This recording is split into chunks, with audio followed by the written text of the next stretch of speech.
Good morning, everyone. Good morning. Let's come for our morning meditation, for our morning sit together. So come to already find a comfortable place to be seated.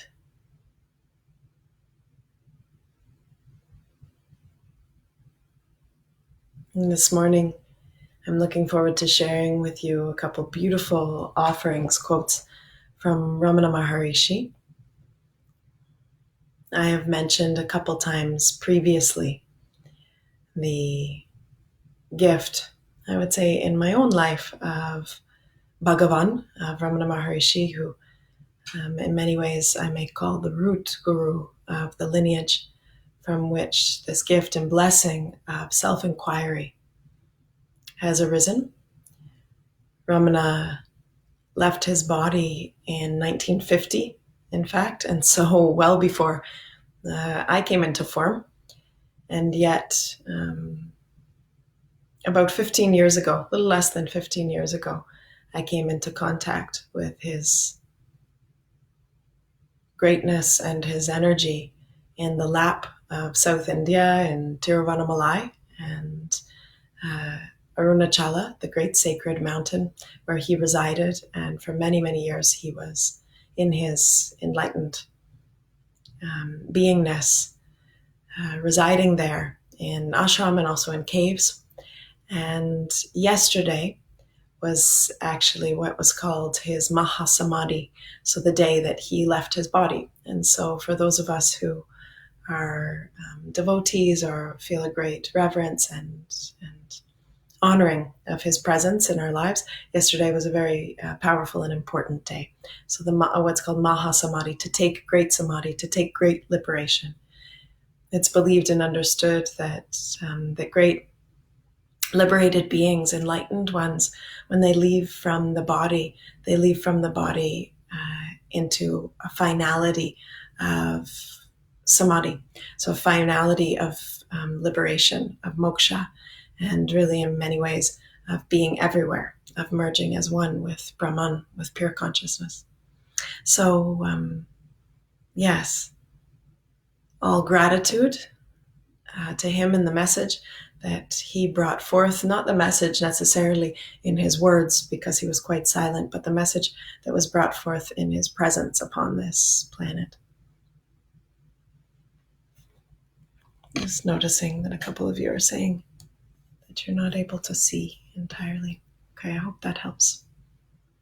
So this morning we will continue in our meditation, in our sit of self-inquiry, of Atma Vichara. And as I've shared with you before, that self-inquiry can be connected to by literally asking the question, who am I? But more than that, this self-inquiry is in many ways a settledness into what is true and present, rather than staying stuck in the thinking or ruminating mind. So the true inquiry is not something that's done, but it's a resting in and as our beingness. It's being more interested in being settled in the self and the presence of this moment than staying stuck in the patterned, conditioned movements of past and future thinking. And so Ramana offers us some beautiful pointers when it comes to self-inquiry. And as I've shared with you before, really coming when we come to sit in this way, not as a seeker or a meditator or an attempter, not trying to get somewhere or to have any goal orientation, but to simply sit here as is, as we are. This is true inquiry, is to rest into this very moment without any attempt to do so. So what did Ramana have to offer us? And I'd love to read you some of the powerful offerings, some of his powerful words. He said, "You need not aspire for or get any new state. Get rid of your present thoughts. That is all that ought to be done. You need not aspire for or get any new state. Get rid of your present thoughts. That is all that ought to be done. So this is a very clear and direct offering. We're not attempting to get somewhere. The inquiry is not about being in the thinking mind. Who am I? But what am I? But where did I come from? Not from that place. The who am I is really, it's an attitude. It's an energetics, we could say, of being available to this moment. Who am I? And letting the I, the questioning, just lead to an open availability in which there's no answer, the answerless, residing in no answer, residing in the not knowing, in fact. And so as he offers, you need not aspire for or get any new state. Get rid of your present thoughts. That is all that ought to be done. And how do we get rid of the present thoughts? Not by fighting with them. Because when we fight with the thoughts, we actually create new thoughts. Thoughts about getting rid of the thoughts. So Ramana would often speak to this and say, don't try to fight the mind. Fighting the mind is like a thief stealing from itself. Right? So we're not fighting or mind fighting mind. Instead, positioning ourselves in what's true is the most direct way that we can get rid of the thoughts. The most direct way that we cannot be engaged in thought stream or in the mind. And so positioning ourselves in the stillness, the silence, the presence of now, the sense of restful abiding now that doesn't involve thoughts that are movie makings of present, of future or of past. This is the most powerful way that we get rid of the thoughts. What we really get rid of is the thinker, the one who has any connection or attempt to do anything in and through the mind. So get rid of the thinker. Settle instead in the beer, in yourself, in the simplicity of your effortlessness. He offers further. That which comes and goes, rises and sets, is born and dies, is the ego. That which always abides, never changes, and is devoid of any qualities is the self. That which comes and goes, rises and sets, is born and dies, is the ego. That which always abides, never changes, and is devoid of all qualities is the self. So it's what we've been exploring thus far, this constancy. There's a certain abiding constancy that's not subject to like, dislike, up, down, good, bad, yes, no, not subject to all these dualities which have been created by the mind. Not just our mind, but have been created by a collective mind, have been created by our family mind, our cultural mind that says this is right, this is wrong, this is what you should do, this is what you shouldn't do. Step outside of that game. I was just sharing earlier in our Ayurvedic inspiration the power of not knowing, the power of being discerning, of inquiring, of not believing one perspective or opinion or another, not letting the mind get fixed in one duality or another. When we start to do that, we realize that there are always three options: this side, that side, and the middle constancy that actually stays in the I don't know, stays in the availability for life to show itself moment to moment. So that which comes and goes, rises and sets, is born and dies, is the ego. That which always abides, never changes, and is devoid of qualities is the self. So when we say, I would like more peace in my life, I'm constantly thinking about this, or this is bothering me, or I'm in anxiety or concern or depression, or we're dealing with all these ruminations of the mind, that peace that we are yearning for already is. Never changes, always abides. There is a peace that doesn't need to be cultivated here. As was said in his previous affirmation, you need not aspire for or get any new state.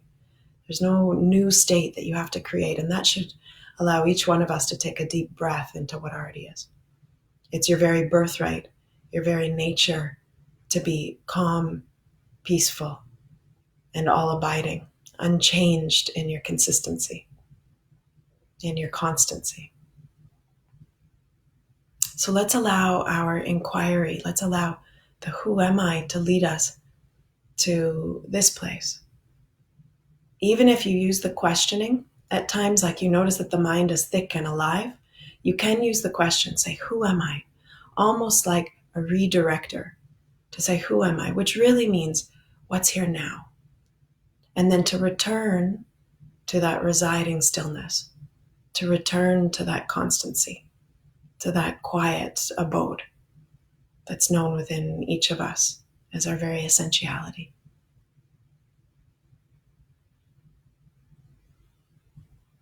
Let's receive one more offering from Ramana.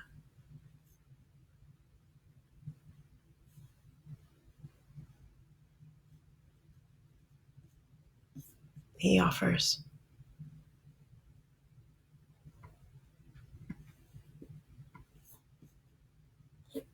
Very clearly, he says, I am not this perishable body or mind, but the eternal self.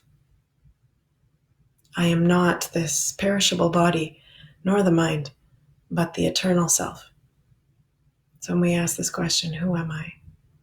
Really a clear recognition, I'm not that which rises and falls. I'm not this perishable body, this body which will eventually make its way back to earth, nor this mind which will disappear at that time, but the eternal self, the self which has no birth nor death because it's timeless.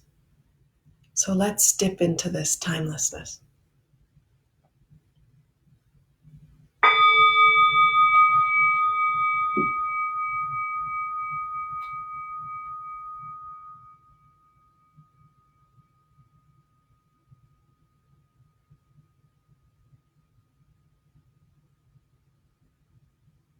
Bringing comfort into the body,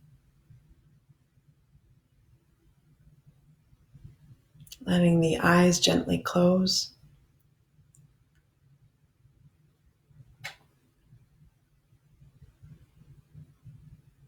and then let go of any attempt to do anything here. Let go of any seeking or striving.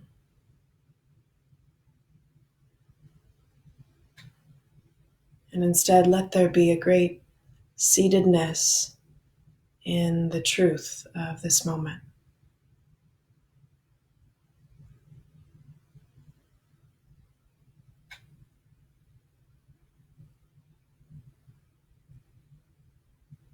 Let the attention, the anchor, be exactly where the attention rises from. Yourself.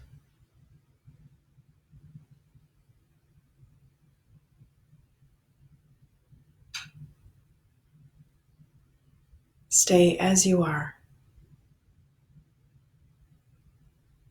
And if at any moment there's a catching, a seduction of thought, simply recognize that and then return to that field of constancy, that abode of simplicity and effortlessness, and abide as you are. Even at times allowing the question, who am I? To redirect you to this dwelling place of the self.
Even as the bell rings, or we begin to move the body, open the eyes, let this not in any way lead you to the sense that there's a changing state. Even as we open the eyes and we start to move or we shift from this seated, more formal meditation, let the true meditation be this self-settlement, resting as you are, even as we begin to engage with the day's activity.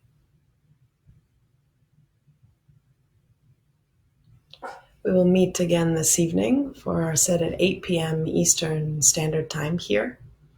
And now we will take just a couple minutes of break before we meet here again for the Vichara Yoga, for our yoga session this morning. Have a beautiful day or evening wherever you all are. Namaste.